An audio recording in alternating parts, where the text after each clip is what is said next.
ఉంది. మీకు ఎలా అనిపించింది మేడం ప్రపంచ తెలుగు మహాసభలు? పెద్దవాళ్ళంటే ఏజ్ లో పెద్దదాన్ని నేను. ఏదైనా ఈ రోజు తెలుగు మహాసభలో పాల్గొనడం చాలా సంతోషంగా ఉంది. గజల్ శ్రీనివాసు, రామరాజు గురించి చాలా బాగా చేశారు. అంతేకాదు ప్రభుత్వం కూడా సహకరించింది.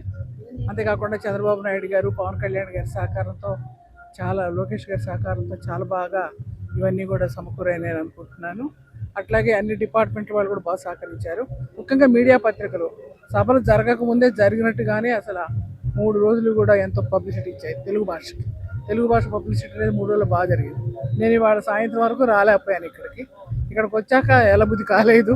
రేపు కూడా వస్తున్నాను. చంద్రబాబు గారు ఉదయం వస్తారు, అశోక్ గజపతి గారు వస్తున్నారు, గవర్నర్ గారు. అదే చాలా సంతోషం మేడం. రేపు కూడా మీరు రావడం. నూతన సంవత్సర శుభాకాంక్షలు, సంక్రాంతి శుభాకాంక్షలు తెలియజేస్తున్నాను. తెలుగు భాషను మాత్రం ఎవరు కూడా మర్చిపోకూడదని, ప్రతి ఒక్కళ్ళు కూడా తెలుగులోనే చక్కగా మాట్లాడటం, రాయడం నేర్చుకోవాలని, భావితరాలకు కూడా అదే గుర్తుంచుకోవాలని కోరుకుంటున్నాను.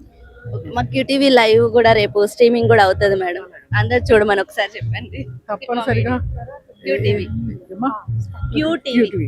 క్యూటీవీ వారికి, వారి ప్రేక్షకులకి, సిబ్బందికి అందరు కూడా ధన్యవాదాలు. తప్పనిసరిగా ఈ ఛానల్ నుండి లైవ్ వస్తుంది కాబట్టి ప్రతి ఒక్కళ్ళు దేశ విదేశాల్లో చూస్తారని నేను కోరుకుంటున్నాను.